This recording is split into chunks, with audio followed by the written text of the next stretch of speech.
Well, welcome to the Botanical Medicine Study course with me, your host and instructor, Stephanie Georgiev. Thanks to all the new subscribers and to those who are requesting a free introductory session to the course. For details on how to be the first on your block to receive a video and handouts, see the link in the program notes. You will be directed to a form which you can fill out at the end of the form, and then there's a link to the materials. So here we are at the time of the posting of this program. We are experiencing, at least in North America, Father's Day Monday. Apparently, Father's Day became a thing after the first Mother's Day was celebrated. In many countries, fathers are honored on St. Joseph's Day, March 18th, and in some countries, they also celebrate it a few days after Christmas. In any case, I had a wonderful father and spent many a sweet Father's Day celebrating him. We're also in at least in the United States about celebrating Juneteenth, and that was the day that the slaves in Texas were finally told that they were free. But in honor of the recent holiday of Father's Day, we are going to be celebrating an herb. Here at the Herb of the Week, we're going to explore an herb that, to my knowledge, is traditionally only used for people with prostates. Saw Palmetto. Saw Palmetto, or Serona repens, is a Native American plant from, of all places, which, sorry folks, I find rather amusing. This is native to Florida. You can see a few other states, especially along the coastline, but it's pretty much Florida. And being native to Florida, Saw Palmetto takes the law of similars, which is like cures like, to new levels, if you ask me, but I'm a snarky herbalist science geek. Serona repens is a member of the Ariaceae family, also known as the palm family. The Ariaceae is a family of perennial flowering plants in the monocot order of Aracelaceae. Their growth form can be climbers, shrubs, trees, and stemless plants, which are all commonly known as palms. And those members of the Ariaceae family having a tree-like form are called palm trees. Currently, they in the Ariaceae family, and know that this number may change because those botany taxonomists never sleep. There are currently 181 genera with around 2,600 species. And most of these are in tropical and subtropical climates. As you can see by the lovely botanical drawing there on the left side of the screen, Saw Palmetto is a fan palm whose stem usually remains below ground or runs just along the surface. In some cases, the stem can develop into an erect or arching trunk that may lift all of the leaves 2 to 8 feet above ground. The leaves have a bare petiole terminating in a rounded fan of about 20 leaflets. And this petiole is armed with fine, sharp teeth or spines, and this is where Saw Palmetto gets its common name. The leaves are, which is, I think, very interesting. They're light green if the Saw Palmetto is inland, or silvery white in coastal regions. And the leaves can be anywhere to 3 to 6 meters in length. I'm sorry, 3 to 6 feet in length, or 1 to 2 meters. And the leaflets are 50 to 100 centimeters long.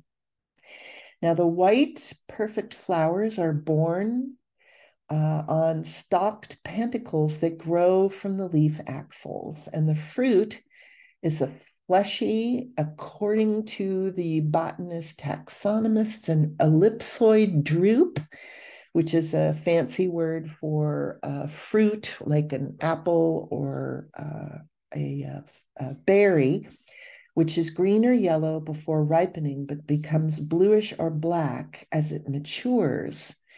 And again, these are often referred to as berries. And Serona repens, the Latin name for Saw Palmetto, is the most abundant palm in the United States. And this lovely dark fruit becomes ripe from August through October. Native tribes of Florida, such as the Seminoles, relied on saw palmettos for fruit. And apparently the palms got as far as Central and North and parts of North America. The Mayans drank it as a tonic. And indigenous names are quite numerous from various tribes, such as Seminoles or Choctaws. And I won't make my Native American viewers cringe with my attempts at pronunciation, but they're quite beautiful names and also very much varied, which shows that many tribes had used this plant. Native Americans used multiple parts of Saw Palmetto. Originally, the berries were used for food for urinary tract problem in men. So our Native American ancestors, the men had trouble with their urinary tracts. And originally the berries, as I said, were used for urinary tract problems in men. And the leaves were used to make thatched roofs and baskets. And in addition, which I think is really interesting, is various tribes used throughout the Americas used the palms, the saw palmetto in traditional medicine. Now, the fibers have been found among materials from indigenous people as far as north as Wisconsin and New York, which suggests that there was a lot of trading going on prior to European contact. And as said before, the leaves were used for thatching of roofs by several indigenous groups, so much so that a location in Alachua County, Florida, there's a location named Kanapaha, which means palm house. And the fruit may have also been used to treat different forms of fish poisoning by the Seminoles and the Lusitanians. Again, apologies for my pronunciation. Saw palmetto was introduced into the European herbal tradition in the 1870s. Now, every year, around 7,000 tons of the fruit of the saw palmetto are imported into Europe for the pharmaceutical industry. In the United States, saw palmetto is the 11th top-selling herbal supplement behind black cohosh. So one can see that people in the USA are taking lots of herbal products for hormonal issues. In phytotherapy, the blue-black fruit of the Florida palm is used, and once pressed, the fruits release an oil containing all sorts of lovely healing substances called triglycerols, and those are the essential fatty acids, including oleic, lauric, and linoleic acid. There are also different phytosterols, which are essentially phytohormones, plant hormones, alkanes, alkenes, polyphenols, including farnesyl and geranol, and other amazing substances. Now, this is a wonderful chemical drawing, organic chem drawing. beta cysterol. That's what this is called. And it is one of the main constituents that makes saw palmetto so effective in the treatment of prostate issues. The Florida palm, Saw Palmetto, Serona repens, has an anti-androgenetic hormonal effect on the prostate.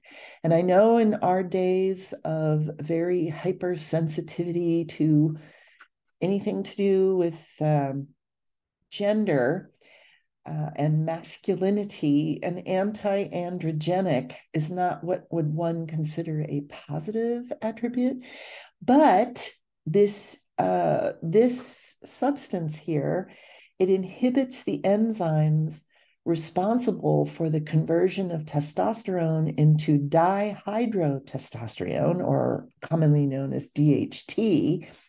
And DHT, when it is converted, actually testosterone is converted into DHT.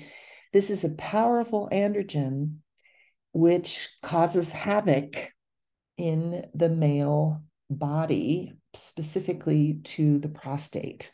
And it causes the prostate to enlarge, and that's not a good thing. Now, Serona repens inhibits estrogen receptors, which in the long term would allow the prostate hormone receptors to be reduced. And reducing these receptors in the prostate would decrease the binding to that not so great DHT. And this is done by inhibiting the 5-alpha reductase enzyme that converts testosterone to DHT. It also inhibits prostaglandin synthesis and growth factor actions. And this is a diagram of how the male body communicates via hormones and testosterone, and the 5-alpha dehydrosterone or 5-alpha reductase enzyme, all of that is involved in creating the DHT, which if there's too much of it, then it enlarges the prostate, and that's the bladder is right above the prostate. And if the prostate is enlarged, it kind of squeezes out the tube that allows men to urinate, and that's why they're going to the bathroom all the time if their prostates are enlarged. So what Saw Palmetto does is it inhibits prostaglandin synthesis. It inhibits cyclooxygenases, and this is what gives Saw Palmetto its anti-inflammatory properties. And what we've also noted during several studies is that if there's a buildup of residue in the bladder after you urinate, that's not a good thing. And what Saw Palmetto does is it reduces that residue. So it's all around a really wonderful, wonderful herb, specifically for males. Now, there are numerous medicinal actions of Saw Palmetto, and in the spirit of equality, it's not only for males, biological males, but can also help females. But in males, it assists urinary function in men over 45 because of this wonderful system that we just went over with DHT. It's also considered a diuretic. It's a urinary antiseptic. And that means if you have a urinary tract infection, this will help clear the infection. It's an antiseptic. It's a hormone normalizer. It affects that whole DHT. It also acts on estrogen receptors. And there are some studies that say it may be useful in fertility management in some women, but you need to get a good workup by an endocrinologist or your physician, or however You do that because you need to understand why you're having trouble getting pregnant or maintaining a pregnancy. And if it's testosterone levels, then this herb can definitely help with that. It also can prevent hair loss in hormonally related conditions in men. And something bald men should understand is that it's really, not only is it genetic, but it does have to do with excess testosterone in the body. And taking Saw Palmetto helps that conversion levels. And it also regulates and reduces sebum secretion. And excess sebum is a type of oil that is excreted by your oil glands in your skin. And if this is hormonally related, it may be responsible for helping some forms of acne to not be so visible. Now, phytotherapeutic formulations prepared from the fruit of Saw Palmetto include liquid extracts, and the tinctures are usually some sort of extract. Apparently, it's very difficult to get things out of the berries. And so steam distillation is the method of choice. And so you'll have liquid extracts, you can get the dried berries, you can get powders and tinctures. And many products, as I said, are obtained by steam distillation.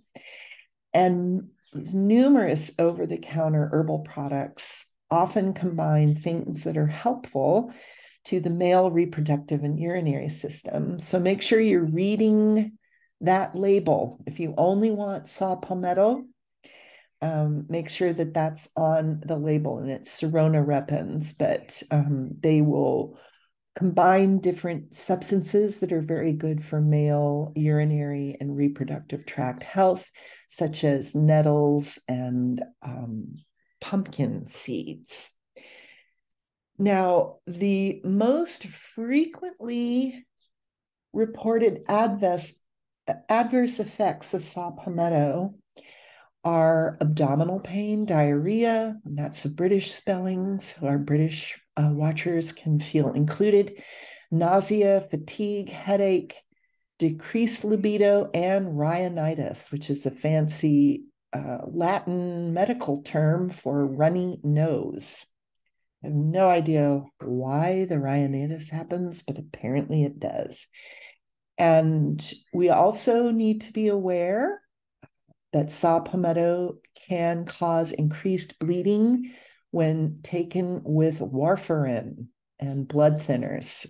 So, as always, please make sure to discuss the use of Saw Palmetto with your physician and pharmacist if you are taking any drugs. Now, because there's so much excellent research on Saw Palmetto for prostate issues, a lot of Orthodox physicians will prescribe it. And so they hopefully, and I'm sure they are aware of, interactions, drug-herb interactions. But if you're self-medicating for your prostate, you need to make sure, if you're on any type of drugs, to check that out with your physician or your pharmacist. Now, if you live in a subtropical area, Saw Palmetto may be a nice addition to your garden. And it's really fun if you start researching this. Florida has all kinds of information on where to buy it and that it's a native plant. There's a native plant society in Florida. And I have several links in the program notes on all sorts of things to do with Saw Palmetto. And if you're not in a subtropical area or a tropical area and you have a greenhouse, it might be a nice addition to your greenhouse collection. And this plant tolerates a lot of different conditions. and is wonderful to plant under new or established trees. And I think it's interesting that it's highly salt tolerant, which means it's really great for coastal gardening. But it's not good as a firewall plant or to reduce fire danger. Succulent plants are better for that. And saw palmetto can be in full sun, but also partial shade. And it's good to water it at first, but it's very drought tolerant once established. So you can contact your local county agricultural commission if you have any questions about this and you're living in Florida. And anywhere else for that matter, they might have some information. And what I've also found is that universities with any sort of biology program can also help as well. But the county agricultural commissioners, at least in the United States, are really helpful with any type of gardening issue. So, however you wish to incorporate this amazing plant into your life through supplementation or in your garden or greenhouse, or if you want to find something positive other than Disneyland and the Cubano sandwich to attribute to Florida, I hope you can come to appreciate Saw Palmetto as yet another gift from nature. This is Stephanie Georgia saying thanks again for spending your valuable time with me. Don't forget to click on the link for a free video and handout for the Botanical Medicine Study course. And I also have other relevant links for all sorts of wonderful information on Saw Palmetto in the program notes. So until next time, be well.